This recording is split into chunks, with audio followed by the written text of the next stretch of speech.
Alors, on est aujourd'hui avec Jean-Claude Homais, dit Blanc. Alors, comment on doit vous appeler? J'utilise plus couramment Blanc, surtout dans le milieu de la BD. Et alors, pourquoi Blanc? La première question, allez, on balance. Écoutez, ça fait plus de 30 ans à l'époque, parce que ça fait un bout que je fais de la BD, j'étais tout jeune quand j'ai commencé. Je cherchais un nom de plume, puis je trouvais que bon, mon nom à moi était pas super. Puis c'est une époque où je lisais beaucoup de Yoko Tsuno. Puis si je me souviens bien, c'est dans Message pour l'éternité, à un moment donné, il y a une poursuite en voiture et Paul ou Vic lance un extincteur sur le capot de la voiture qui les suit et ça fait Blanc. Je me suis dit, Blanc, je pense pas qu'il y en ait qui signe ça, je trouve ça original, fait que c'est parti de là. D'accord. Alors, là, on va parler de votre album, donc 23h72. Est-ce que vous pouvez expliquer rapidement la naissance de l'album et c'est votre premier album? Ouais. Comme je disais plus tôt, ça fait longtemps que je fais de la BD, mais c'est un premier album professionnel parce que tant qu'on n'a pas vraiment d'album, on n'existe pas. Puis la vie a fait que j'ai toujours fait de la BD, mais la vie a fait que des fois j'en ai moins fait que j'aurais voulu. Puis là, je me retrouve à avoir plus de temps que j'en ai eu au cours des dernières années. Fait que j'ai attaqué le projet avec plus d'intensité. J'ai trouvé un éditeur qui a bien voulu le publier une fois terminé. Fait que, en gros, c'est comme ça que ça s'est produit. D'accord. Est-ce que vous pouvez nous raconter la genèse de cet album, l'histoire? Ouais, je voulais raconter quelque chose. C'est certain que plus le temps passe, plus on a du bagage, donc plus on a de choses en soi qui peuvent servir à raconter une histoire, parce que c'est certain qu'il y a de la fiction mélangée à des événements vécus. Fait qu'à la base, sans trop en dire sur l'histoire, c'est un triangle amoureux, mais je voulais aussi raconter ça d'une façon plus originale qu'une simple histoire de relation comme ça. Fait que j'ai introduit un élément qui est le zombie, le mort-vivant dans tout ça pour amener une nouvelle lumière là-dessus. Puis en même temps, pouvoir parler de choses un peu plus sérieuses, des questions un peu plus existentielles, parce que oui, il y a de l'humour, un peu d'humour noir, mais il y a aussi beaucoup de pourquoi on vit, pourquoi on est là, et ça, c'est beaucoup moi. Alors, il y a un traitement graphique qui est quand même très original. Il y a ces 9 cases par page, et c'est vraiment très rigoureux, très méthodique, on va dire, dans la pagination. Pourquoi ce choix? Et on viendra à la partie de la couleur après. Je vous dirais que pour le découpage, c'est un peu par paresse parce que c'est une façon facile, le découpage en moule à gaufre, si on veut, à 9 cases par planche. C'est quand même quelque chose qui est facile à gérer. C'est un souci que j'ai de moins, une chose que j'ai de moins à me préoccuper. J'ai pas à me dire, comment je vais le découper celle-là. Fait que dans ce fond, le choix, c'est un peu par paresse que je l'ai fait, mais en même temps, c'est une forme de découpage qui permet, si on veut, de traiter, par exemple, un plan panoramique en 3 cases qui viennent découper l'image, mais en même temps qui reste une seule et même image. Ouais, ça vous l'utilisez assez régulièrement. On voit effectivement la première page qui commence avec la sortie de terre de JC, on peut le dire, parce que vous avez spoilé le truc. Effectivement, on a une case triple et après on voit des cases, je dirais, en plus traditionnelles, mais c'est effectivement le traitement du panoramique qui est vraiment, vraiment intéressant. Et alors la question de la couleur, qu'on est quand même sur des couleurs très poussées à l'extrême, on n'est pas dans le pastel en tout cas, ça c'est sûr. Non. Non. Non, ça, quand est venu le temps de mettre de la couleur là-dessus, de nature, j'ai toujours préféré les couleurs désaturées, mais pour ce projet-là, je ne sais pas pourquoi, je suis retourné à ce que moi j'aimais quand j'étais plus jeune, entre autres Pif Gadget, puis particulièrement Mattioli qui dessinait Pinky, où il y avait des couleurs très, très cartoon, si on veut, très enfantines et de base, des couleurs primaires. Puis je me suis dit, pourquoi j'essaierais pas ça? Puis il y a quelque chose aussi visuellement qui rappelle les affiches en encre fluorescente qui s'allument avec ce qu'on appelle les blacklights en anglais, les tubes de néon mauve. Fait qu'il y a un peu de ça aussi, quelque chose que j'aimais quand j'étais ado et que j'avais dans ma chambre qui m'a servi d'inspiration. Alors, JC, Et vous, Jean-Claude, il y a quand même un peu d'autobiographie là-dedans. Il y a quelque chose qui est, enfin, je sais pas. Est-ce que vous pouvez nous en parler? Est-ce que par rapport à ça? Ben, il est certain que je voulais pas plutôt que ça paraisse trop narcissique, donc au lieu de Jean-Claude, c'est Jean-Christophe, mais ça reste JC quand même. Fait que oui, il y a une partie de moi. En fait, tous les personnages sont une facette de ma personnalité à un certain niveau, mais c'est certain que le personnage principal est plus moi que les autres. Alors, il y a des références aussi très geek dans tout ça, avec le meilleur copain de JC qui est Steph. Qui est Captain Super, qui est un vendeur de comics qui se déguise en super-héros pour vendre ses comics. Ça, c'est des personnages que vous avez croisés, ça, c'est des vraies personnes. En même temps, les gens, quand on les voit, les personnages que vous dessinez, on a vraiment l'impression de les avoir croisés un jour ou l'autre. C'est ça qui est vraiment exceptionnel. J'ai vraiment beaucoup aimé la BD pour ça. Stéphane a vraiment existé? C'est quelqu'un qui a existé? Une partie, en fait, Stéphane, c'est un composite un peu de différentes personnes, oui, que j'ai connues, que j'ai croisées. Mais j'ai jamais vraiment rencontré quelqu'un qui s'habillait comme tel pour vendre des comic books. Ça, c'est un truc un peu plus qui me vient, dans le fond, des gens que j'ai croisés quand je suis allé à des événements de comic book américains comme le Comic-Con et ces trucs-là. Il y en a un local à Montréal, justement, qui vient de se terminer la semaine dernière. Et il y a beaucoup de gens comme ça qui habitent vraiment leur personnage et qui, quand on leur parle, sont le personnage dans lequel ils sont costumés vraiment du début à la fin de l'événement. Donc, il y a un peu de ça dans le Captain Super que j'ai dessiné. Et les personnages féminins aussi sont inspirés aussi. Alors, j'ai parcouru votre blog, je crois, jusqu'à la première page, jusqu'au premier post. Le personnage féminin principal est inspiré d'une série de SF, c'est ça? Ben en fait, pour l'apparence, puis je vous dirais que c'est venu, en fait, c'est inconscient parce que c'est venu par la suite. C'est quelqu'un qui me faisait remarquer ça, une série qu'on écoutait quand on était jeune, puis il me disait, tu sais, ça me fait penser au personnage qu'il y avait là-dedans. Je disais, ah, c'est vrai, j'avais comme complètement pas pensé à ça quand je l'ai créé. En fait, c'est la couleur surtout qui fait le lien avec les personnages féminins de cette série-là, mais c'est quelque chose qui était inconscient.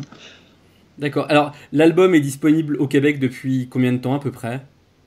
La sortie s'est faite en octobre, à la fin octobre 2014. D'accord. Donc là, en France, c'est malheureusement pas encore sorti. Est-ce que vous avez ça m'étonnait d'ailleurs. Ça m'étonnait d'ailleurs que vous l'ayez. Je trouvais ça bien qu'il ait voyagé comme ça, mais non, pas encore de distributeur officiel en Europe. Et c'est quelque chose que vous aimeriez, distribuer l'album aussi en Europe? Ben, c'est certain que si ça tenait qu'à moi, oui, mais il y a bon, l'éditeur là-dedans, il y a beaucoup de choses qui entrent en compte, pour savoir si ça serait assez profitable, s'il y a un marché assez grand pour si finalement le jeu en vaut la chandelle. Mais si c'était que de moi, oui, évidemment, puis j'apprécie beaucoup d'avoir un feedback comme ça de gens qui, en parlant la même langue, en même temps pas tout à fait la même culture, que des nuances, qui fait qu'on a un autre feedback finalement, une autre image de ce qui nous est renvoyé. Bah, ce qui est vraiment intéressant dans les éditions Popo, pour en parler entre parenthèses 5 minutes, c'est qu'on a vraiment une qualité d'objets, je parle d'objets livres, qui est vraiment hyper intéressante. On a un format déjà qui est à part, qui n'est pas franco-belge, qui n'est pas manga, qui n'est pas comics, donc on est encore dans un format à part. On n'est pas sur une qualité de papier vue, on est sur souvent du noir et blanc. Et on a vraiment des histoires et des contenus qui sont vraiment très très originaux. Je prends l'exemple de Glorieux Printemps, ou ce type d'album, on a vraiment des choses qui, en Europe, ou en tout cas moi, à mon niveau, je ne connaissais pas ou je n'avais pas encore rencontré, sinon vraiment sur une BD plus underground.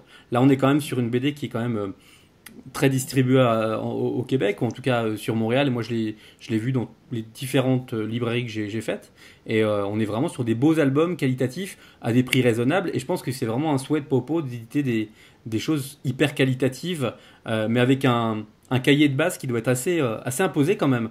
C'est rare d'ailleurs de voir du Popo en couleur. Ben, ça a été le premier album. J'ai l'impression que j'ai brisé la glace pour les autres auteurs de la maison. Le prochain projet sur lequel je suis en train de travailler encore pour Papa va être en couleur aussi. Mais oui, en fait, c'est une des choses qui a séduit l'éditeur quand je lui ai envoyé, parce que c'est le premier projet qu'il acceptait sans que ça lui soit référé par quelqu'un. J'ai pris une chance en l'envoyant. Je me disais, bon, ben, si ça fonctionne pas, ça fonctionne pas. D'ailleurs, ma femme, quand je lui ai montré les couleurs au début, m'a dit, mais t'envoies pas ça, personne va aimer. Finalement, quand lui m'a contacté, il m'a dit, ben, j'adore les couleurs.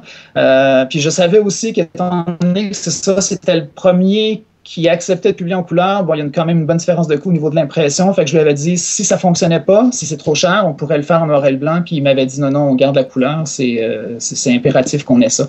Donc, c'est une chose qui a été décisive dans le choix de l'éditeur. Mais effectivement, par rapport, Luc Bossé, qui est l'éditeur, m'avait dit, on est petit, on a quand même un beau catalogue qui grandit assez bien, mais il dit, tout ce que je publie, c'est ce que moi j'aimerais acheter et lire en tant qu'amateur de bande dessinée. On sent vraiment qu'il y a un choix qui est vraiment bon dans les différents albums de Popin. C'est clair. Mm-hmm. Une question aussi par rapport à votre travail. Votre travail, au-delà de tout ça, c'est aussi, si je ne me trompe pas, vous m'arrêtez si je dis une bêtise, de travailler dans l'infographie. En fait, je suis graphiste de formation, oui. Et est-ce que ça vous a aussi poussé à jouer dans la... Alors, il faut bien le prendre quand je dis ça, la simplicité graphique, ou l'iconographie en tout cas. Ouais, non, écoutez, je le prends très bien. Comme je vous disais plus tôt, un des facteurs décisifs pour la facture graphique de tout ça, ça a été entre autres de retourner à mon époque de jeune lecteur puis de m'arrêter sur Mattioli, que j'aime encore beaucoup aujourd'hui. C'est sûr que de faire quelque chose où le dessin est très de base, oui, peut-être qu'il y a de la déformation professionnelle là-dedans, savoir ramener les choses à leur plus simple expression et facile à décoder.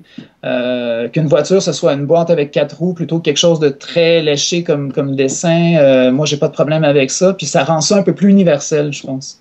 Oui, le décodage, entre guillemets, est beaucoup plus rapide et ça simplifie la compréhension, je trouve, de l'album. Ouais.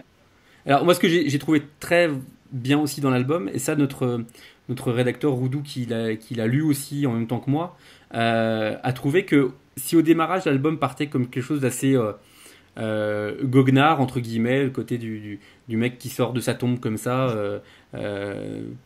on ne sait pas pourquoi, bref, mais c'est relativement triste cette histoire. Il y a quelque chose de... Est-ce qu'il y a une parabole sur autre chose que la mort? Enfin, c'est assez profond quand même comme discours. Oui, mais comme je disais plus tôt, le personnage principal me rejoint entre autres à cause de ça, ce besoin de savoir pourquoi on est là, pourquoi on existe. Est-ce qu'il n'y a que ça ou il y a plus? Est-ce que je peux être plus? Ou si on est simplement à la fin de la vie, on meurt, on disparaît, puis tout ce qu'on a vécu, tout ce qu'on a amassé s'efface. Oui, il y a beaucoup de ça, puis il y a beaucoup de gens, de Jean-Christophe, de choses qui le préoccupent, qui me préoccupent aussi, face à la vie et la mort. D'accord. Bah en tout cas, c'est vraiment bien raconté, c'est joliment dessiné. On était emballés, nous, sur Tag de l'album. Et le projet à venir, alors qu'est-ce que c'est? Est-ce que vous pouvez nous en dire un petit peu? Oui, le prochain projet, je vais dans une direction complètement différente. En tout cas, ce qui a trait aux couleurs et un peu au découpage aussi. J'y vais avec un découpage un petit peu plus traditionnel en bande. De 2 à 3 cases, 3 bandes par page. Les couleurs, c'est l'inverse, sont désaturées parce que ça colle plus beaucoup mieux en fait à l'époque à laquelle l'histoire va se passer, qui est le Moyen-Âge. Je voulais faire quelque chose sur l'ignorance, tout ce qui en découle comme mal, comme souffrance, puis comme limite que ça pose aussi. Comme frein à la liberté de penser puis d'aller plus loin. Le titre, c'est Poisson à pattes. Poisson à pattes, parce qu'un poisson à pattes, ça doit être une créature qui se sent très seule. Encore là, le personnage principal, pour des raisons dont je ne parlerai pas maintenant, est quelqu'un qui est très seul, un peu comme Jean-Christophe, même s'il est accepté par tous les gens qui le croisent, et quand même reste quelqu'un de très seul de par ce qu'il est et de par ce qu'il vit aussi. Donc, Bastien, qui est le protagoniste principal de Poisson à pattes, est un peu quelqu'un comme ça aussi, qui souffre de solitude, même s'il est entouré de plein de gens. Alors là, au niveau de la couleur, j'ai vu quelques planches paraître sur votre blog. Effectivement, vous avez modifié la couleur, c'est moins désaturé, c'est plus doux. C'est une volonté aussi de travailler dans une version plus traditionnelle, c'est ça? Ben oui, comme je disais, en fait, les premières planches de cette nouvelle histoire, je les avais commencées avec la même palette de couleurs que 23h72, mais il y a quelque chose qui collait pas, puis je n'arrivais pas à trouver pourquoi, puis je me suis dit, ben, si j'essayais l'inverse carrément, c'est-à-dire une palette complètement désaturée, puis finalement, quand j'ai fait les tests, tous les gens à qui je le montrais, moi inclus, on trouvait que ça collait mieux au propos de l'histoire aussi. Et donc là, l'album Poisson à pattes, c'est pour quand? Vous avez déjà une date ou la question piège. Non, étant donné que Papa est un petit éditeur, c'est pas une grande maison, donc on n'a pas de délai serré à dire bon ben dans un an il faut que ce soit terminé. C'est plutôt tu le termines pour le public quand c'est fini, comme philosophie. Étant donné aussi le fait que je travaille à temps plein, que j'ai une famille, ben je le fais quand je peux. Je rentre quelques heures ça et là dans mon horaire de la journée. Donc 23h72 m'a pris à la journée près 2 ans à faire. J'anticipe au moins que celui-ci va aussi prendre 2, peut-être même plus, 2 ans ou plus à finir, à achever. D'accord, donc album pour 2017 à peu près? Je me croise les doigts. je suis le premier qui a hâte de le voir, mais c'est ça, c'est de trouver le temps. Très bien, très bien. Est-ce qu'il y a des prévisions d'un déplacement sur Angoulême pour vous, pour Pau Pau, ou pas du tout? Ben, je sais que Papa est allé il y a 2 ans, je crois. Je ne sais pas si c'est quelque chose que l'éditeur projette de refaire. C'est sûr que moi, si j'en avais l'occasion, je suis jamais allé à Angoulême, mais si j'en avais l'occasion, ça serait un beau voyage à faire. On ne sait jamais ce que l'avenir nous réserve. Exactement. Eh bien, écoutez, je vous remercie d'avoir accepté l'interview. C'est hyper sympa de votre part et comme je les propose, c'est toujours de manière impromptue. Donc, merci d'avoir accepté. Et puis, Merci de m'avoir reçu. Bah, c'est tout simple. C'est tout simple. En tout cas, on est ravis. On aime le Québec, on le soutient et on a vraiment envie de. Bah, si on peut en parler sur nos pages et faire peut-être qu'un jour Popo et 23h72 soit publié en France, on en serait absolument ravis. Vraiment, ce serait merveilleux. Vraiment. Je vous parenthèse en disant que sur le site des éditions Papa, il y a moyen de commander par la boutique du site. Si jamais il y a des gens qui voudraient avoir l'album, le tenir en main, le lire. Et voilà. On mettra le lien sur la page pour que les gens puissent effectivement commander et acheter votre album et les autres albums de l'éditeur Pau Pau. Voilà.